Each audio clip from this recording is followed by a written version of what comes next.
देखिए, आपकी पार्टी झूठी हो सच्ची हो, लेकिन आप सच्चे आदमी हैं। आपने मान लिया कि आप नहीं जीत पाएंगे, ये आपकी खासियत है। जगदीश भाई, इसी पे आदमी जो है वो खुश हो जाता है आपके बातें सुनकर। नहीं,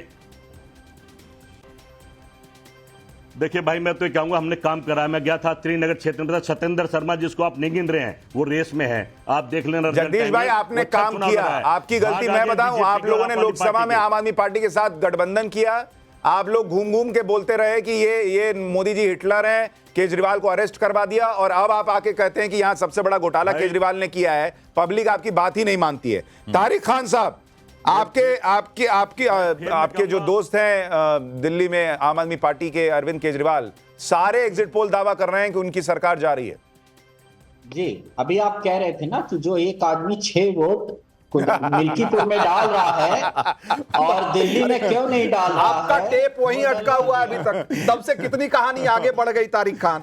हमने इतने 6 एग्जिट पोल के रिजल्ट आपको बता दिए, अभी आप 6 वोट से आगे नहीं बढ़ रहे हैं।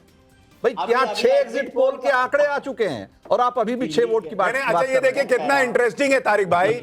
आप कह रहे हैं कि 1 की जगह 6 वोट बीजेपी पड़वा रही है और इसलिए दिल्ली में एग्जिट पोल में जीत रही है। आपके दोस्त हैं आम आदमी पार्टी वाले, उनकी प्रवक्ता बैठी है, वो कह रही है एग्जिट पोल ही गलत है, हम जीतेंगे। भाई, वो नहीं कह रही है कि 6 वोट बीजेपी ने पड़वाए। तो आप दोनों दोस्ती एक प्लेटफॉर्म पे नहीं है। नहीं, मैं कह रहा हूं ठीक है, ये एग्जिट पोल अब आप पलटी मारे। नहीं, एग्जिट पोल पे बहुत ज्यादा मैं सवाल नहीं उठाता। कोई ना कोई सर्वे होता होगा, सैंपल होता होगा, उस पे बात नहीं है। लेकिन मैं फिर कह रहा हूं कि थोड़ा सा इंतजार कर लिया जाए, देखते हैं नतीजे क्या होते हैं। मैंडेट है, जनादेश है, सर आंखों पे रखना चाहिए। इन्होंने भूमिका बनानी तो सुशांत जी। हाँ, बोलिए सर। हाँ, आप पार्टी ने, अरविंद केजरीवाल ने भूमिका तो हार की 2 दिन पहले से बनानी शुरू कर दी थी। चाहे वो इलेक्शन कमीशन पे आक्षेप लगाने की बात हो, चाहे मीडिया के ऊपर हो, उन्होंने तो पहले ही शुरू कर दी। तो हार तो उन्होंने स्वीकार कर लिया, ये तो स्पष्ट है। अब कितने से हारेंगे यह एक तय होना है कि आप पार्टी कितनी। नहीं, पर गोपाल भाई, एक बात बताइए, अगर हरियाणा के एग्जिट पोल बदल सकते हैं और आप सरकार बना सकते हैं, महाराष्ट्र के एग्जिट पोल पलट सकते हैं और बीजेपी की सरकार बन सकती है, तो यहां एग्जिट पोल पलट जाएं और आम आदमी पार्टी की सरकार बन जाए, ऐसा क्यों नहीं हो सकता? हो तो कुछ भी सकता है, जनता का डिसीजन है। हाँ, तो कुछ 2 दिन उनको भी खुश रहने दीजिए। खुश तो जिंदगी भर रहे, हम तो उनकी खुशी चाहते हैं, लेकिन ग्राउंड रियलिटी को समझे। आप जनता की को बेवकूफ कितनी बार बनाएंगे? काट की अंडी कैसे चलेगी? पंजाब में हाल देख लिया, पंजाब में क्या कर रहे हैं। तो दिल्ली एक अलग आइसोलेशन नहीं है, पंजाब को देख लिया, ओवर एम्बिशियस। ठीक है, एक दिल्ली में डीवी रिसर्च एग्जिट पोल भी आया है, बिल्कुल उसके आंकड़े भी बता दें। बीजेपी को 36 से 44 सीट मिलने का अनुमान है डीवी एग्जिट पोल में। डीवी रिसर्च एग्जिट पोल में आम आदमी पार्टी को 26 से 34 सीट मिलने का अनुमान है, और कांग्रेस पार्टी जो है वो यहां भी शून्य पर है। कांग्रेस का परफॉर्मेंस लगातार कंसिस्टेंट है। तो मोटे तौर पर 7 एग्जिट पोल और 7 में बीजेपी को स्पष्ट बहुमत और करीब करीब देखा जाए तो 40 से 50 के बीच सीटें मिलती हुई दिखाई दे रही है। मिनिमम एवरेज जो है वो दिख रहा है। और दूसरी बात कि कांग्रेस को कोई भी 0 या 2 से ज्यादा सीटें देने को तैयार नहीं। ठीक है, लेकिन इसमें एक दिलचस्प बात यह है, एक छोटा सा रिएक्शन शशि शंकर जी, कि कुछ एग्जिट पोल ऐसे हैं जो आम आदमी पार्टी को 34 तक ले जा रहे हैं। तो क्या यह संकेत है कि कुछ उलटफेर 8 तारीख को दिख सकता है? 34-38 भी हो सकता है।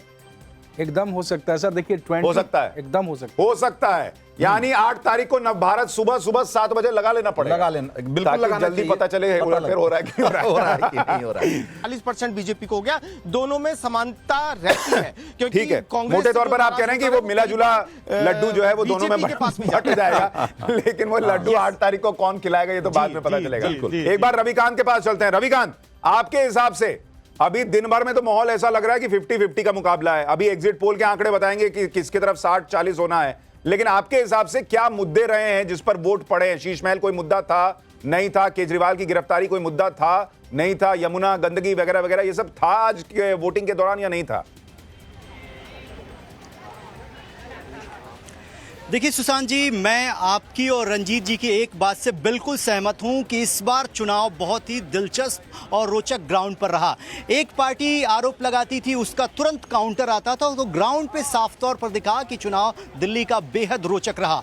जो सबसे प्रमुख मुद्दे थे दिल्ली की जनता के लिए, उसमें था साफ पानी, सड़कें और स्कूल का जो शिक्षा मॉडल है उसको कैसे अपग्रेड किया जाए। यमुना का मुद्दा बीजेपी ने बनाया, शीश महल का मुद्दा बनाया, उसको काउंटर भी आम आदमी पार्टी की तरफ से किया गया। लेकिन जो स्थानीय मुद्दे थे वो दिल्ली के चुनाव में साफ तौर पर हावी दिखे। बीजेपी पूरे चुनाव में दिल्ली की जनता को यही बताती रही कि 10 साल से जो आम आदमी पार्टी की सरकार है वो बेसिक सुविधाएं अगर नहीं दे पाई है तो वो बाकी क्या करेगी। तो स्थानीय मुद्दे साफ तौर पर चुनाव में मुद्दे बने और इसी कुछ आधार बनाकर बीजेपी जो है जनता के बीच में थी। इस वक्त मैं सीपी में हूं और हमारे सहयोगी पुलकित भी हैं, यहाँ की जनता भी हमारे साथ है। इन मुद्दों का पूछ भी लेते हैं। इन मुद्दों का कितना असर हुआ उस पर और आगे भी चर्चा करेंगे, हम लोग आगे भी चर्चा करेंगे रविकांत। लेकिन जरा हमारे दो और सहयोगी हैं, श्वेता और साक्षी, जो कि आज मुस्लिम बहुल जो इलाके हैं, जो सीटें हैं, वहां पर आज सुबह से थी और उन्होंने देखा है वहां पर कि किस तरीके से आज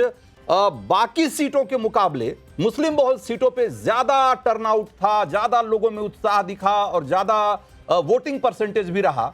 इसका क्या मतलब है वो भी समझेंगे। एक बार श्वेता के पास चलते हैं। श्वेता, क्या आपने जो आज देखा, क्या आपको लगता है कि इन सीटों पे लोग कमोबेश मन बनाकर आए थे, फैसला हो चुका है इन सीटों पे जिस तरीके से वोटिंग हुई है?